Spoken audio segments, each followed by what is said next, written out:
Tolee nagaa waaqayyo waaqa jiraata hunduma keessaniif baay'atu kabajamuuf jaallatamu obboloota koo guutummaa chaanaala koo jalatti kan argamtan akkasumas sagaleen koo kun kan isin qaqqabu hundi keessan afaan kana kan dhageessan akkam jirtu nagaa keessanii waaqayyoon nagaa koo ta'e galata ulfina guutuu haa fudhatu ana bira nagaa guutuu isaatu jira. Egaa isinis waaqayyoon eegamtanii akka nagaa qabdan abdii amantii guddaan qaba. Obboloonni haaraan sabiskiraayib gochuudhaan gara maatii kootti dabalamtan Nooraa anaa dhufu.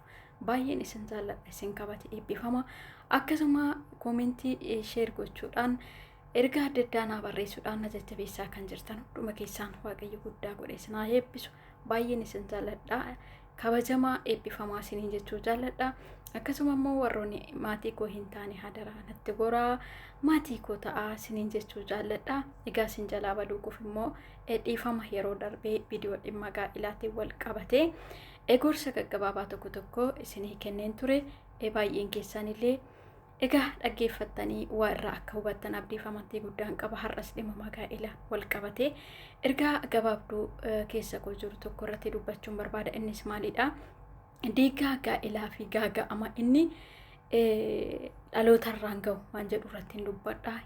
Diigaa gaa'ilaa fi gaaga'ama isaa. Egaa barri keessa jirru bara namoonni wal fuudhuu baay'atan akkasuma immoo wal diiguullee baay'atanidha jechuudha.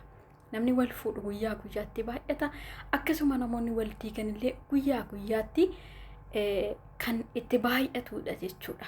Kanaaf diigaa gaa'ilaa kanarraa ooluudhaaf hamma danda'amaa ta'e tokkotti namni jireenya keessatti walitti hin bu'a sirriidha. Namni amala adda addaa qabutu walitti dhufa maatii adda addaa keessaa. Ati manaaf abbaan manaan maatii adda addaa aadaa adda addaa keessallee walitti dhufuu danda'u. Egaa uumamumaanoo dhiirriif dubartiin illee amala tokko hin qabnu.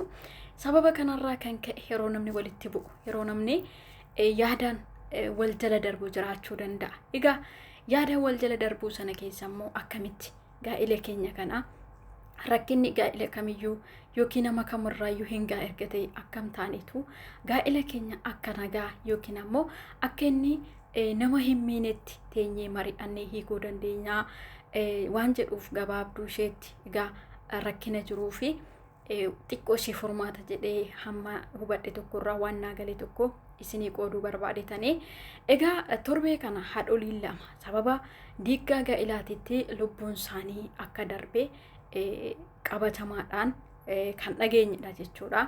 Hati manaaf abbaan manaa maatiin waggaa dheeraa wajjiniin jiraate warri ijoollee wajjiniin hore warri gaarii hamaas wajjiniin dabarse walii galuu didee gara mana murtii akka isaan dhaqan argina. Egaa gara mana murtii erga dhaqanii booddee manni murtii immoo akkaataadhuma keeyyataatitti keeyyata biyyattiitti dogoggorri eenyu bira akka jirus eega laale erga adda baasee booddee manni murtii egaa keessattuu dhimma diigaa gaa'ilaa wal qabatee dhugaa dubbachuudhaaf akkaataa danda'amaa ta'etti maatii sana jalqabatti gargar baasa otoo hin taane balleessaa eenyu bira akka jiru qorachaa jaarsummallee guyyaa araaraa kennanii fi akka isaan araaraman ajaja jechuudha manni murtii. Haa ta'u malee gaafa maatiin kun araaramuus didu walii galuu didu boru miidhaan caalu lubbuu isaaniirra akka hin geenye qabeenya isaaniirra akka hin geenyee fi gaafa nagaan gidduu isaaniitii dhibamu gaafa walii galuu dhabanii jaarsummaas gaafa didanii manni murtii ofii isaaniitiifis gorsanii gaafa gorsa isaanii sana didan akkuma nama jedhe keeyyata biyyattiidhaa hordofee murtee seerri laatu tokko abbootiin seeraa yookiin abbaatiin aangoo laatu jechuudha. Egaa maatiin kunis maatii walii wajjin waggaa dheeraa jiraatanidha. Egaa walii galuu didanii mana murtii dhaqanii jaarsummaa sanis erga didanii booddee amma gaa murteedhumaa eenyutu murteessaa? Seeratu murteessaa. Qabeenyi isaanii akkamitti akka qoodamu ijoolleen isaaniillee eenyu bira akka jiran eenyutu akka guddisu laaluudhaan egaa akka seeratti seerri murtee tokko murteesse. Haa ta'u malee egaa maatiin kun walii galuu hin dandeenye. Ijoollee walirraa qabu qabeenya wajjin horatanii jiru. Ammas immoo isaan yoo gargar bahaniyyuu ijoolleen gidduu isaanii jiru. Ijoolleen sun immoo qabeenya malee hin guddatanii qabeenya sana immoo eenyutu yeroo baay'ee haadha manaa caalaa abbaa manaa caalaa ijoollee kan guddisan ijoollee kan wajjin kan rakkatan eenyudha yoo jenne haadholii keenya jechuudha. Kanaaf seerri yeroo tokko keessattuu ijoolleen jiran xixiqqoo yoo taate haadhaatu akka guddistu seerrilee hin deeggara jechuudha. Abbaa manaatiifis qabeenyi waan isaa ta'u qoodamee haadha manaatiif immoo qabeenyi ijoollee fi haadha manaa sanii ta'u hin qoodamaa jechuudha. Gamoo kanaan gaa manni murtii garanaaf garas laaluudhaanii murtee tokko akka seera biyyattiitti akka murteessi argina. Haa ta'u malee egaa abbaan manaa dubartittiidha kun meeshaa ittiin lubbuu namaa ajjeesan shugguxii qabachuudhaan mana murtii keessa seenee erga seerri murteessee fi booddee sababa qabeenyaaf jecha sababa waliigaluu dadhabaniif jecha murtee kanas fudhadhu jechuudhaan lubbuu haadha manaasaa lubbuu abbaa alangaa haadha jabduu ogeettii tokkoo fi ofiisaa irratti illee yaalii ajjeechaa geggeesse jechuudha. Kana hunduma maaltu fida? Gaaga'ama yoo hiika gaa'elaati. Egaa obboloota koo kanarratti maal jechuu barbaade tananii nama wajjin jiraannu kana hamma danda'amaa ta'e amala isaa beekna. Keessattuu namoonni tokko gaafa aaran nama balleessuu barbaadu ofiifis baduu barbaadu badanii balleessuu namoonni barbaadan jiru. Namoota akkasii kana yoo danda'amaa ta'e utuu dafanii gara seeratti illee dhiyaachuu baatanii akka gootti. Yaadas gabbaa'u namni kun aariin namarraa gala. Amma aariin irraa galutti utuu hamma danda'amaa ta'e tokko obsanii biraa fagaatanii waan jedhuun keessa kootitti naa dhufe jechuudha. Maatii kana gaafa yaadadhu. Aariin kun namarraa gala. Erga abbaan manaa kunis irraa galee, erga haati manaa kunis aariin irraa galee xiqqooshii fagaattee waaqa amantii qabanii waaqa isaanii kadhataa jaarsa fira qabanii walitti baasaa oduu karuma nagaa dhimma isaanii kana karaa nagaatiin murteessuu yaadaniiti har'a wanti kun hundi hin jiru jechuudha. Har'a lubbuu nama tokko qofatu ba'e miti. Lubbuun haadha sanii hin baate. Namichi haadha manaa fi haadha seeraa ajjeese kunillee ofiisaa irratti yakka ajjechaa raawwateera.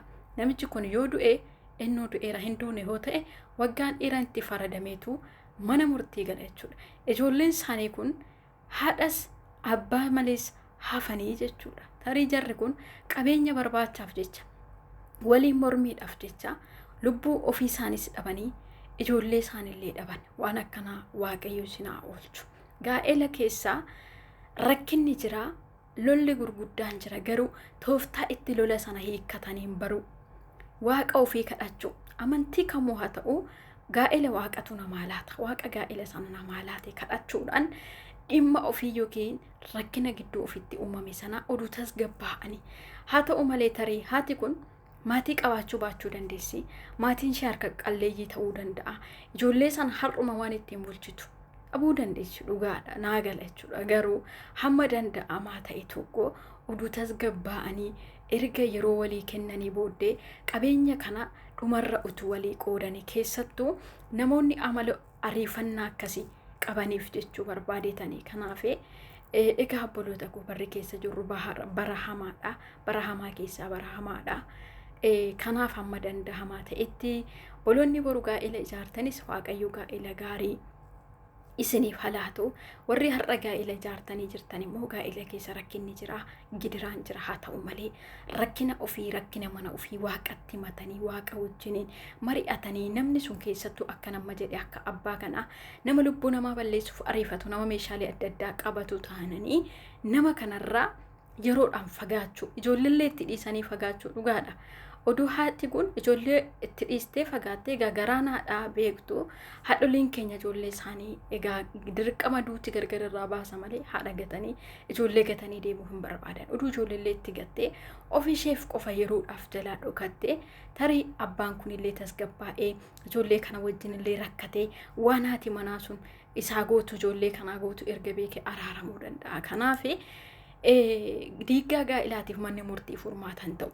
Ofiifillee badanii dhaloota biraallee balleessuudha jechuudha. Kanaaf ani akka gootti rakkina gaa'ela keessa jiru irratti tasgabbaa'aniitu mari'atanii tasgabbaa'aniitu hiikanii waan jedhutu keessa koo jira.